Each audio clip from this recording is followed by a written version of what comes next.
Alright, so I am currently doing assessment and unfortunately I didn't have the much time to do much further depth about more different types because attachment theories is actually a lot broader than I ever imagined. And the main my main goal is to make this video, even though I'm doing my assessments, try to do my research and everything.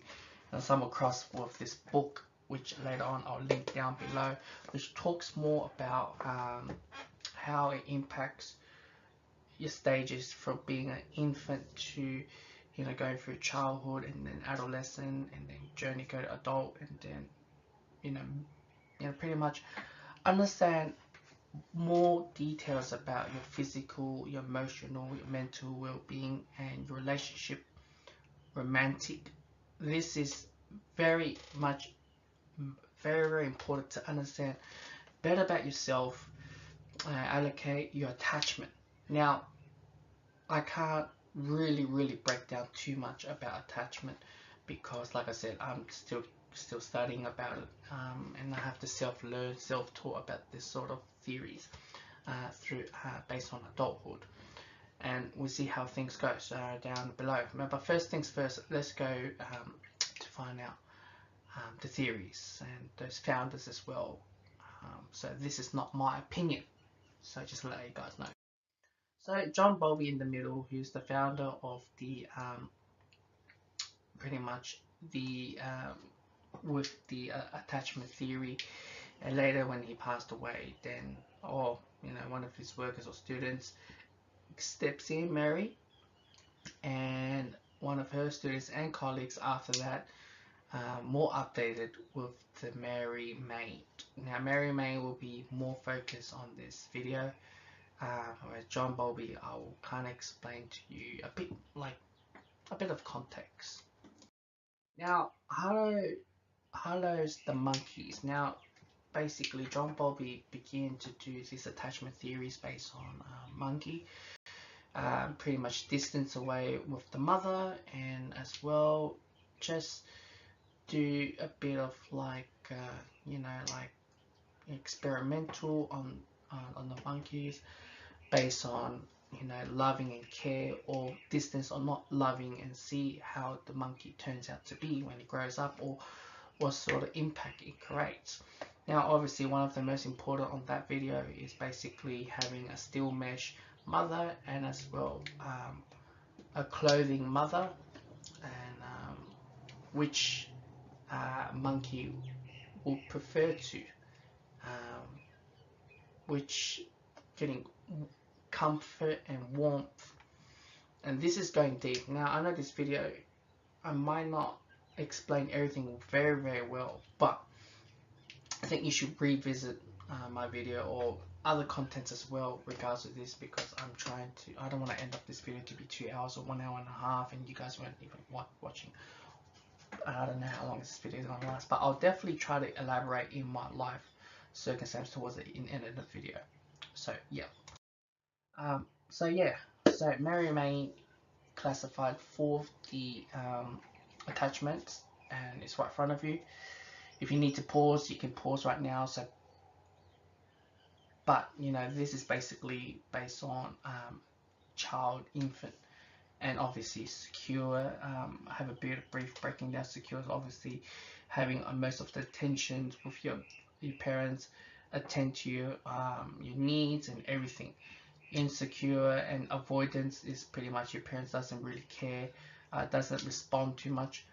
Insecure, their response, but it's not consistent. It's inconsistent when they respond to your needs and everything like that. Um, so I'm actually more of this when I did my readings. I'm more of this side.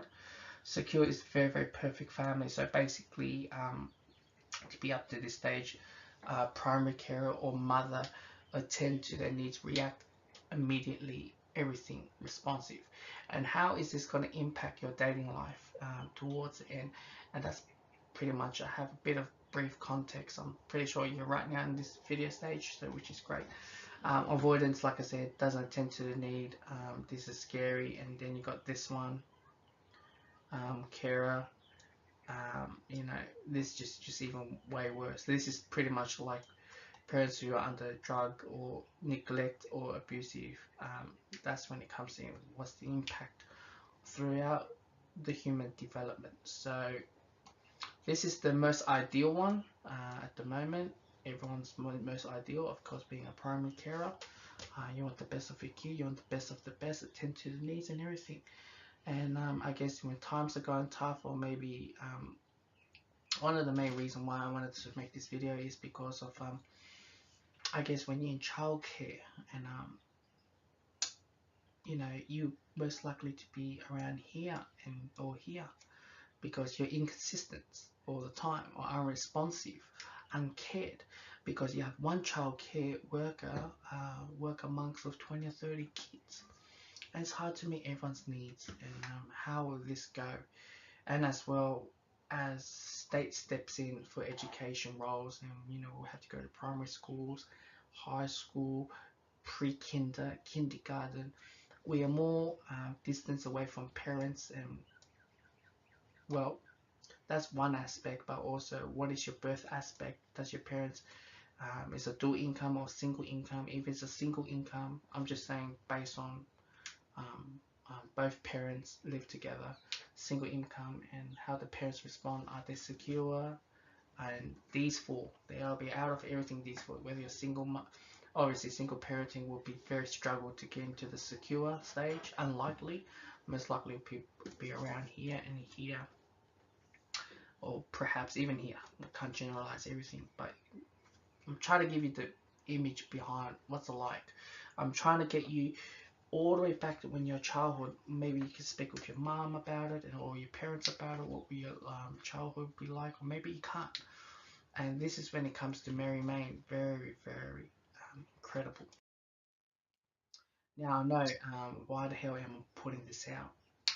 As I know, you know, Tinder is getting popular and popular, and the age group, as you can see, is a big hill for the 18s to 24s, and down, struggle downs once you reach 25s, and you know, the older you are, you tend to be less frequent user for this sort of stuff.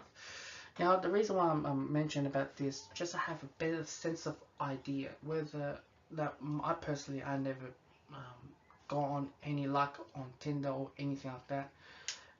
But I do overheard from my friends when they go on Tinder dates, and because he get pretty lucky, and he's been telling me, oh, some girls that can be clingy, some of them are crazy, some of them are not responsive after they did their loving making, and this pretty much ties in with this attachment theory and what, you know, what they brought up from an infant to now. What made them to be very clingy? What made them just push them away? Or what made them, you know, like being at certain, but it's categorized in four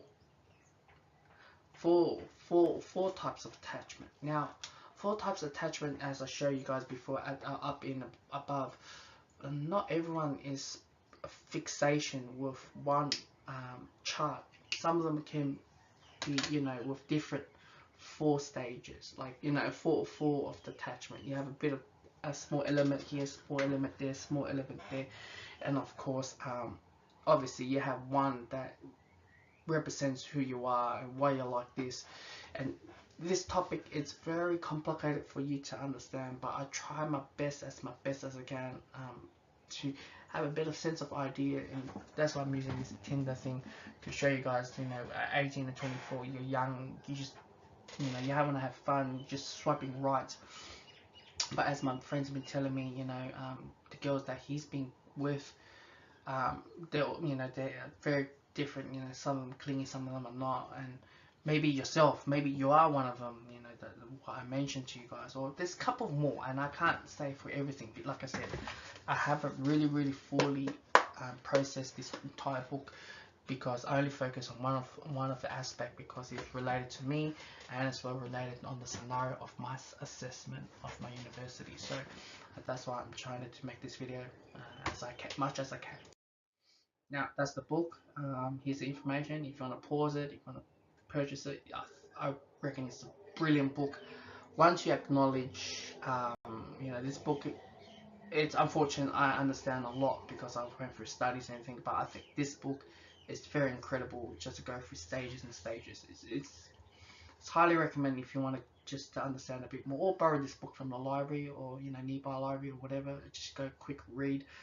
It's not a fast reading because you wanted to process what was your life and what was your experience, your relationship, your exes, and what happened and things like that.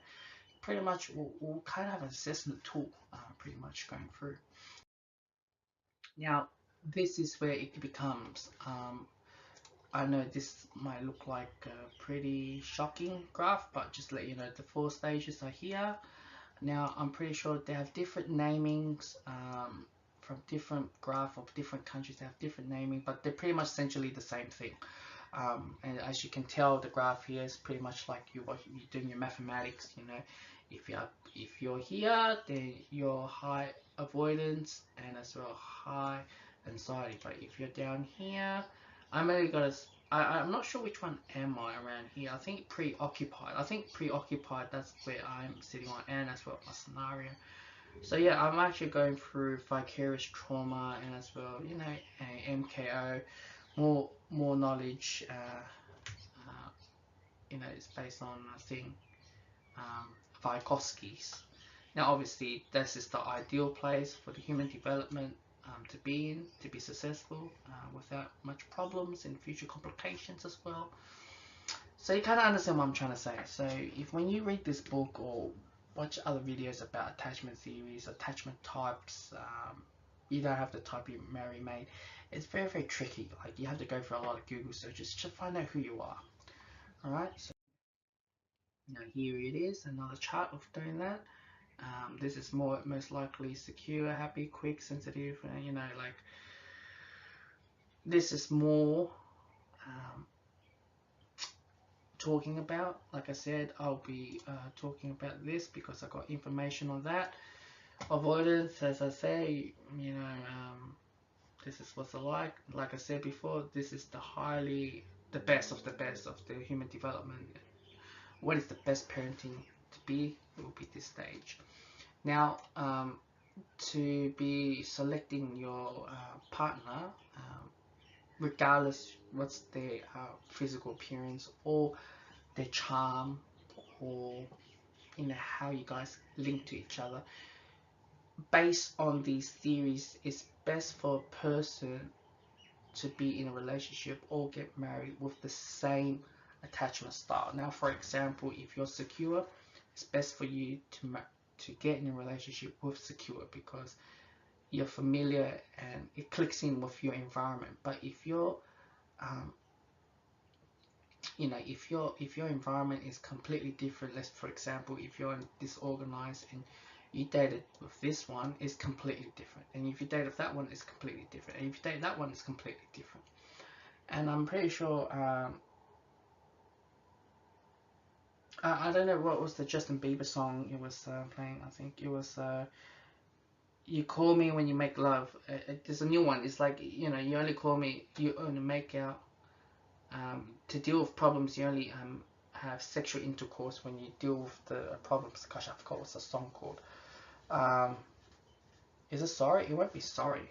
I don't think it was that song.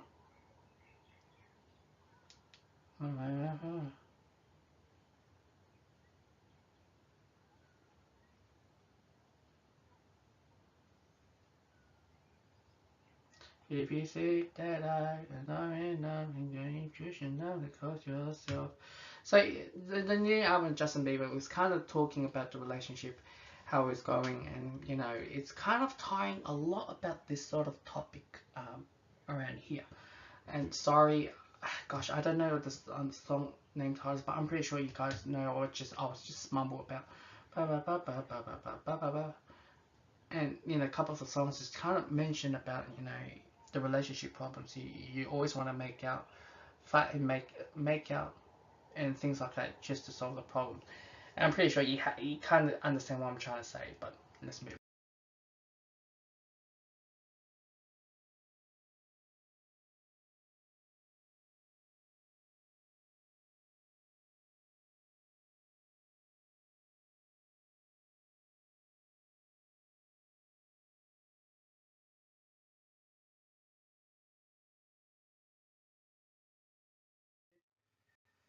So yeah, as I mentioned, I'm not sure based on what sort of population this regards to this graph. So this like what sort of like secure or avoidance or disorganized, ambivalent you are.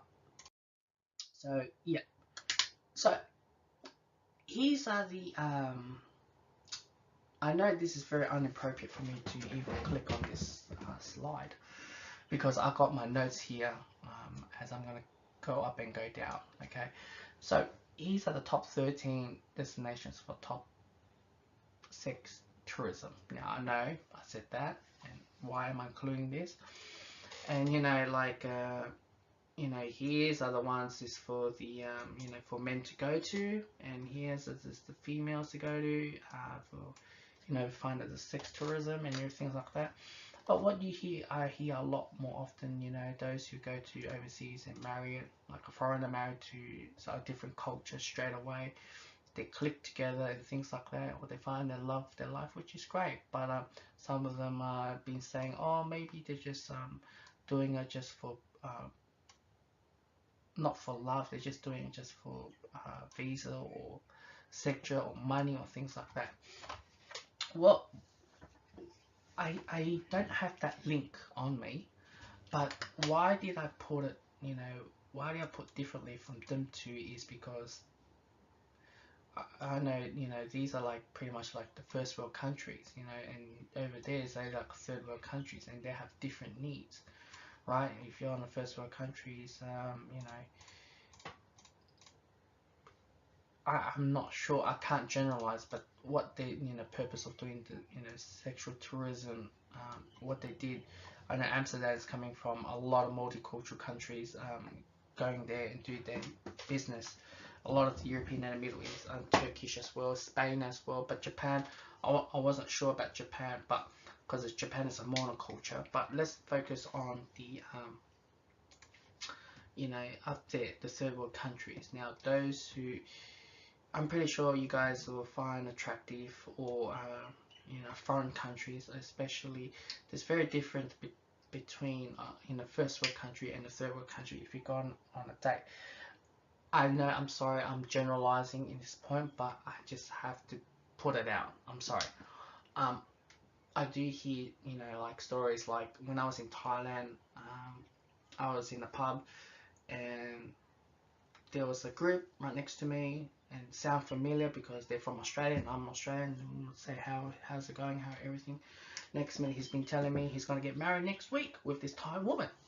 And you do hear stories like that and you thought it was a joke, but it's real, and you start to question yourself like, geez, that's pretty quick to get married. But so this is like different. One of the videos that I couldn't find, and they're essentially saying like German babies, Japan babies, Australian babies. Different country around the world has a high percentage because that's based on their culture, their norm. Bring up the child. It can be secure, it can be avoidance, ambivalent, or disorganized. But they have a high percentage on different each country. Now, like I said, I only went to Thailand, but I'm not. I know I'm generalized, but I believe most of these countries up in the third world are very, very strong family orientated collectivism. Okay, so there's a strong, secure attachment for the child. I may be wrong, but I'm just saying, because if a collectivism society has a strong bondage of looking after the child, and they most likely have more than one couple of child, so they have a strong attachment. So I will say for the sex tourism like that, they're secure, but they needed to do that to order. And I'm pretty sure down below as well, I'm not saying all of them, I'm not just saying up in third world countries, but all of them doing it, just to keep the family running, survive, being the breadwinner or things like that. But I'm only saying this like I only know about Thailand and the conversation that I hear in Australia. I don't know anything about Costa Rica, Brazil, or anything like that. I'm only speaking on Thailand. Those who are married or get hooked up or find a long term or love of their life straight away, they find that the huge connection. And I said it early on in Australia. Australia is more of like It can be avoidant, and it's a ambivalent attachment, most likely. Secure is still there, but depending on the family, because I'm only saying this because dual income is more of an individualism, not very strong with collectivism. I'm only saying average. I can't say all Australians like that, but it's more of avoidant. But I'll say ambivalent, because when the baby or the child um, doesn't often attend to their needs straight away, because like I said, mentioned before, childcare worker have to look after 20 kids, right? So the individual person's needs are not immediately straight away to be attended, where childcare worker has to look after 20 kids, right? Then after you look at that, then um, you know when they get older, they go to primary school. The parents don't have much time, because you can't survive in single income, so it has to be dual income. So they spend less time, where parents spend enough time for the child. So that's why I said Australia is most likely be around them two area, but I'll lean more towards benevolent, inconsistent, and another one is avoidance, abandon. So how is that going to affect your relationship down the path? Because it just sounds like it just sounds crazy, just a no. So I will talk about ambivalent. Ambivalent is more of like I'm reading my notes here. Sorry, because I'm reading a couple of notes. I only like jot down some notes on the books. Any negative, like when they get in a relationship, and when they got out the relationship, it creates a negative, challenging aspect, insecurity, feeling, thoughts, sense of hopeless, fear of on left, and they can't rely on their own or support. You know, it's just I'm still scrolling now, so yeah, hold on. Not willing to try new things, individual hires. They may seem sense of like immature, silly, or over the top during the relationship. Separation is like a huge downside. Like they're wanting to have that urge of intimate emotion. Like it mentioned on that stage, intimacy and emotional is very important. But breakup leads to a huge. It tears them apart. Like for example, they feel hopeless, helpless, useless, won't eat for weeks.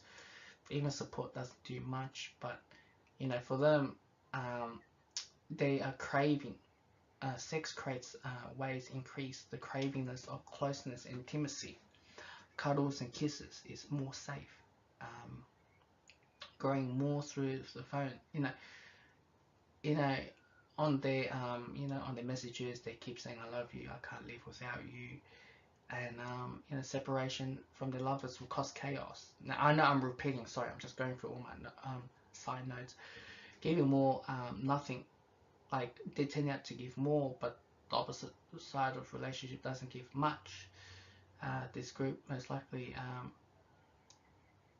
yeah, they're very dependent on the partner, emotionally weak. So when I see that, hear that, and that's like what happens when you on those stages, and this is based on this book, right? This book elaborates more depth details about your emotion, physical, and that's what I mentioned on that note. There's a lot more, but I didn't try to dig in a lot more because I'm focused on my scenario, on my assessment. But based on what I'm telling you, it may rings alarm bells at you.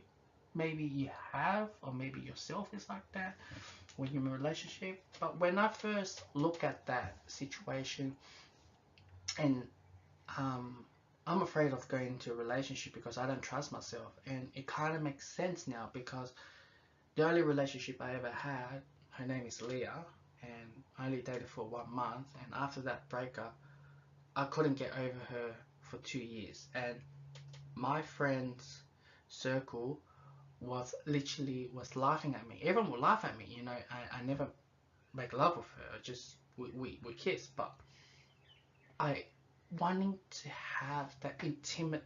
I'm craving for that closeness, that hugness, the kisses. It feels more safe. I do have that. I do crave for it. I don't know why. I crave for it. And on the last day of our breakup, I just said to her, I love you, and she still won't accept it. So it kind of reflects on my first ever relationship mistake, and it kind of like draws what sort of types of attachment am I. When I was going through, and I was like, geez, this is so similar to what I'm going through. No wonder why I'm feeling like this. And I was a baby. I don't know anything when I was a baby, but according to my auntie, she's been telling me like I wasn't being looked after much when I was a baby, when I was a kid. I was neglected. My parents didn't know how to look after me. So pretty much it kind of sense of seeing that as, my parents probably attend not as securely, but on and off. My dad's been telling me my mum neglected me because I keep crying because I wanted milk, and she didn't give me milk. I don't know what's the reason behind. There was a lot going on, so I'm a lot more disorganized and as well ambivalent as well. And now I'm trying to link back on my previous relationship, my only relationship I ever had. That's why I'm scared to get on another relationship, because I just couldn't not think about her. I felt like my life just went downhill. I'm hopeless, I'm useless, and it kind of pretty much summarized what I went through. And that sort of thing relates back to the theory, right? I know it's not professional for me to say, but I'll try to give you guys a sense of idea. Why am I making this video and showing you guys? And as well, if I relate this back to sex tourisms, and I only speak to Australia. I can't speak to anyone else. But Thailand, I know a lot of Westerners, go to Thailand or have fun, or those who come back with a wife or a long term, bringing a girl here. And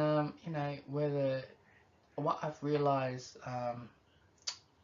the girls was like, the guys was very, very clingy at them as well. They cling on the boyfriend, or this and that, do everything. It's like a mother figure looking at it, but the guy would just follow and do things. I also see the same thing with in Australia, like I know I'm generalizing because that's what I've witnessed, what I see. But I get to see a lot of those Asian girls who get on a relationship with the Caucasian guys, and they're just all over them, and they just hold them, they cling them, they hold them tight, they just do very, very cuddle, a lot of kisses, and it just it ties very strongly with this attachment type, ambivalent. It's inconsistent, and they're wanting that urge because their parents didn't attend to them when they need comfort, when they need food, or hugs, or I don't know, just rocking the baby or things like that. And it just strongly ties in so much. Like, how much is theory? Like, when I think about attachment theory, I never think that deep. I only think about that monkey, that mother, whether they have that, I'll go back to that monkey, like, that monkey grows up to be with that steel mesh mum, or that cloth mum, who doesn't respond back, because it's like this. Doesn't respond back, but he has warmth, comfort. And when that baby grows up, and what Bobby did was matching another baby, who bring up a simple, gosh, what I'm trying to say, similar background, because it's experimental. And when they brought kids up, it's exactly the same thing. It's cold. It's not like nurture. It's not loving or comfort, and it creates this disorder for that baby, and it's creating this intergenerational. Now, when Bowlby did is another experiment he did is that disorganized baby matched with a very, very secure baby, and that changes a lot. The baby did so, he did a lot different and try to re-educate that disorganized baby into what it should be. And that's why I said it's very, very important to understand. And this coming back all the way down, I'm looking at this theory, look all the way down to not Ours and Case, but like the Mouse Utopia. I made the video, I'll definitely make a video about this. But Mouse Utopia, right? If you created sense of doing the Mouse Utopia, looking at it now, like, if there's too much food, if it's unlimited food and everything, and at the beginning of the stage they keep popping kids, and towards the end they're not popping kids, where females would neglect or cannibalism with their baby or other people, and it creates a disorder and people's not breeding anymore. And you look at that concept, when that first generation adapt that behavior, what will it be like intergenerational? And it just created the whole Mouse Utopia. Towards the end of the experimental, there's no baby left, and it ties in a lot what I'm seeing, what I'm doing these YouTube videos, and it made me realize how it broadened my horizon to look at even bigger, and how much you understand, about it, and to the point to go through.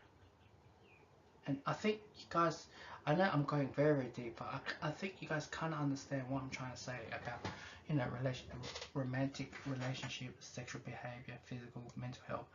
It ties in a lot, and I'm just giving a slight insight. And I know I'm like offloading my problems to you guys, but I'm just trying to show you guys what's it like and everything. So a bit of elaborate through with the Thailand, if when guys go there when they get married, or bring them here to get a visa, or whatever, what is it, whether fake marriage or whatever what it is, you're only doing for visa, or you're only doing for money, or blah blah blah, whatever what it is, right? You hear crazy stories about that in Thai, when guys married to Thai woman, and Thai woman knows how to whether they've been learned or trained, or whether it's been love. I can't generalize, but they know how to seduce or things like that, whether they do it for survival, or they just did it just for money or visa or things like that. But once they do it, they start to realize how they win the guy's heart, hold their hands, or be clingy, or hold them, and because they know Thai men doesn't do that. Thai men is very abusive, or domestic violence, where they see Falang is like foreigners doesn't do that. They treat them nice and great, everything. So you see that huge comparison, and something got to do with the ambivalent or any of these a serious attachment, and guys have followed them around and just holding them, be clingy as hell. I do get to see a lot of Asian girls, because I'm Asian guy as well. In Australia, like those who Asian girls who go on dates with foreign and Caucasian guys, they tend to be very clingy, tend to be really loving and things like that, which I'm nothing against that. But sometimes just start questioning myself, like why Asian guys can't do the same thing with their own girls. But you can be tied in with ambivalent attachment or things like that, or one of these attachment. And that's why I said it makes more sense, more understand. Maybe these theories doesn't work for everyone, but it's a tool to understand what's going on. So that's why I said, this book, it's hard to decode or understand, and that's what I'm trying to tell you. Like, this is the book that tells you from back to forth, and it tells you what happens if you don't resolve it, or identify who you are, the consequences. This book tells you from all the way through, and it's great to identify yourself. And it kind of question myself, what made my friends put me on first on the list. Like, I have a group of boys, and they always put me number one on the list, that I'm gonna get married first, and they kind of know who am I, but not in a theoretical way. But it brought more sense to me why they put all of them put my name number one on the first.